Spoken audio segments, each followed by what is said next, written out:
చిత్తూరు జిల్లా పుల్చల మండలంలో ఒంటరి ఏనుగు దాడులు ప్రతి ఒక్క రోజు ఏదో ఒక చోట కొనసాగుతూనే ఉన్నాయి. పగలంతా అడవిలో ఉంటూ రాత్రి వేళల్లో పొలాలకు చొరబడి పంటలను తొక్కి తిని నాశనం చేస్తున్నట్లు స్థానిక రైతులు ఆవేదన వ్యక్తం చేస్తున్నారు. శనివారం రాత్రి కమపల్లి పంచాయతీలో ఒంటరి ఏనుగు దాడిలో మామిడి చెట్లకు తీవ్ర నష్టం వాటిల్లినట్లు స్థానిక రైతులు ఆందోళన వ్యక్తం చేస్తున్నారు. తూర్పు విభాగం అటవీ ప్రాంతంలోని బోడబండ నుంచి బయలుదేరిన ఒంటరి ఏనుగు బాలిరెడ్డి గరపల్లి వద్దకు చేరుకుంది. స్థానిక రైతులైన మోహన్ రెడ్డి, రామిరెడ్డికి చెందిన మామిడి చెట్ల కొమ్మలను విరిచేసింది.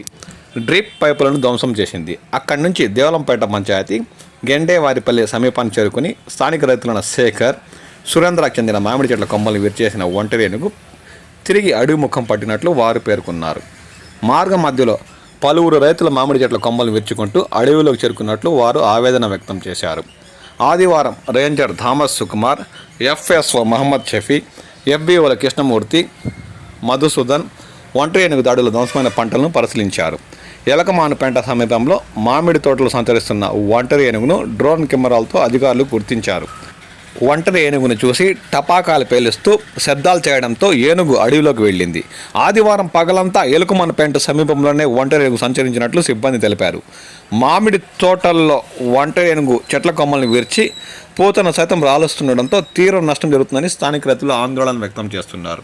సంబంధిత శాఖ అధికారులు ప్రత్యేక దృష్టి సారించి ఈ ఒంటరి ఏనుగు దూర ప్రాంతాలు తెరమాలని పుల్చల మండలంలోని రైతులు పదే పదే కోరుతున్నారు.